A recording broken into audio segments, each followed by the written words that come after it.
आज हम क्षितिज पाठ्य पुस्तक के काव्य खंड में संकलित कविता कैदी और कोकिला का भावार्थ समझेंगे, जिसके प्रारंभ के अंश का भावार्थ हम पिछले वीडियो में समझ चुके हैं। तो आइए उसके आगे के अंश को देखते हैं।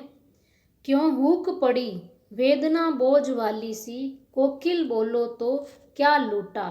इन पंक्तियों में कवि जो है वह यह कहता है कि कोयल की जो कूक है उसमें भी कवि को एक पीड़ा जो है वह महसूस हो रही है। तो क्यों हुक पड़ी, कवि कोयल से यह कहता है कि तुम्हारी चीख में पीड़ा वाली ध्वनि क्यों आ रही है। हुक का अर्थ वही कसक वाली या पीड़ा वाली बोली। वेदना बोझ वाली सी, हे कोयल तुम्हारी बोली में वेदना या पीड़ा क्यों व्यक्त हो रही है। कोकिल बोलो तो, कोयल इस बात का मुझे उत्तर दो। क्या लूटा, तुम्हारा क्या लुट गया है जो तुम इस प्रकार से कूक रही हो। मृदुल वैभव की रखवाली सी, कोयल बोलो तो। इन पंक्तियों में कवि कोयल से यह कहता है कि तुम तो, मृदुल शब्द का अर्थ होता है कोमल या मीठा और वैभव शब्द का अर्थ होता है समृद्धि या ऐश्वर्य। तो यहाँ कवि जो है वह कोयल से यह कहता है कि तुम तो इस अपार मृदुल जो कोमल वैभव, प्राकृतिक जो वैभव है उसकी रखवाली करने वाली के समान हो।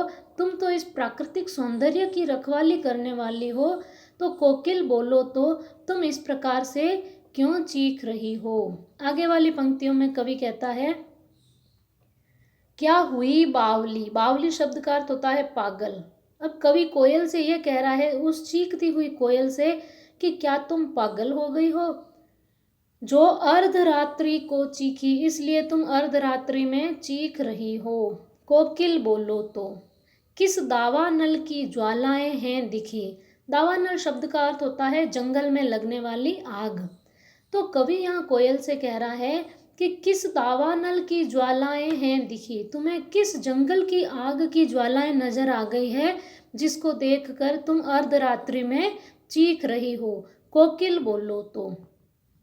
आगे वाली पंक्तियों में कवि कहते हैं क्या देख न सकती जंजीरों का गहना।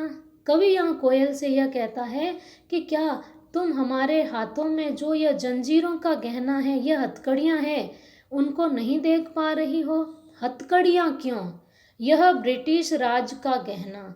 कवि यहाँ अपनी हथकड़ियों को ब्रिटिश राज का गहना संबोधित करते हुए कहते हैं कि हमारे हाथों में ये हथकड़ियाँ हैं, ये वास्तव में हथकड़ियाँ नहीं है, ये ब्रिटिश शासन का गहना है या आभूषण है। कोल्हू का चर्रक चूं जीवन की तान।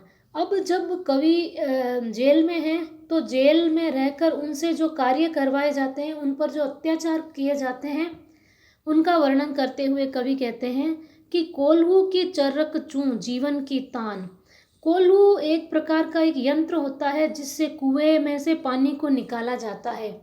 तो उस कोल्हू का जो आवाज़, जो ध्वनि है, जब कुएं से पानी निकाला जाता है कोल्हू से, तो एक विशेष प्रकार की ध्वनि आती है। तो कवि यहाँ कह रहा है कि हमारे जीवन का तो वह तान है, उस कोल्हू की जो ध्वनि है वह हमारे जीवन का संगीत है। गिट्टी पर उंगलियों ने लिखे तान। यहाँ गिट्टी शब्द का अर्थ पत्थर है। तो कवि कहता है कि गिट्टी पर अंगुलियों ने लिखे गान। कवि कहते हैं कि उन पत्थरों को समेटने या पत्थरों को तोड़ने के कारण उनकी अंगुलियों से जो रक्त निकलता है और वो उन पत्थरों पर लगता है, तो वास्तव में वह रक्त ना होकर उन पत्थरों पर लिखा गया गान है। हूँ मोट खींचता लगा पेट पर जुआ। मोट शब्द का अर्थ होता है कोल्हू का जो चरसा होता है जिससे वो कुएं में से पानी निकाला जाता है। तो कवि जो है उस मोट को खींचता है, लगा पेट पर जुआ, और अपने पेट पर वो रस्सी बांधकर उस जल को, पानी को कुएं में से निकालता है। खाली करता हूँ ब्रिटिश अकड़ का कुआं, और इस प्रकार से मैं ब्रिटिश साम्राज्य की अकड़ को दूर करता हूँ या उसकी अकड़ को कम करता हूँ। दिन में करुणा क्यों जगे रुलाने वाली। अब कवि कोयल से यह कह रहा है कि इसीलिए तुम दिन में नहीं चीखती हो, दिन में करुणा क्यों जगे, ताकि लोगों के मन में दिन में करुणा का भाव नहीं जगे, रुलाने वाली है रुलाने वाली कोयल, इसलिए रात में गजब ढा रही आली। आली शब्द का अर्थ होता है सखी, और यहाँ कोयल के लिए आया है कि हे कोयल, इसीलिए तुम रात में चीख कर गजब ढा रही हो। आगे वाली पंक्तियां देखते हैं। इस शांत समय में अंधकार को बेद रो रही क्यों हो। चारों तरफ अर्धरात्रि के समय चारों तरफ शांत वातावरण है, तो कवि कहता है कि इस शांत वातावरण में इस अंधकार को बेद कर, भेदना मतलब चीरना, इस अंधकार को बेद कर क्यों रो रही हो, कोकिल बोलो तो। चुपचाप मधुर विद्रोह बीज इस भांति बो रही क्यों हो, और तुम चुपचाप अपनी मधुर आवाज से इस विद्रोह का बीज क्यों बो रही हो, कोकिल बोलो तो। आगे की पंक्तियों में कवि ब्रिटिश शासन के अंधकारमय वातावरण का वर्णन करते हुए कहते हैं, काली तू रजनी भी काली। कोयल से ये कहते हैं कि तू भी काली है, रजनी अर्थात रात्रि, रात्रि भी काली अर्थात रात्रि भी अंधकारमय है। शासन की करनी भी काली, और ब्रिटिश शासन के जो कर्म है, जो कार्य है, करनी का अर्थ कार्य, वे भी काले हैं अर्थात अत्याचार से पूर्ण है।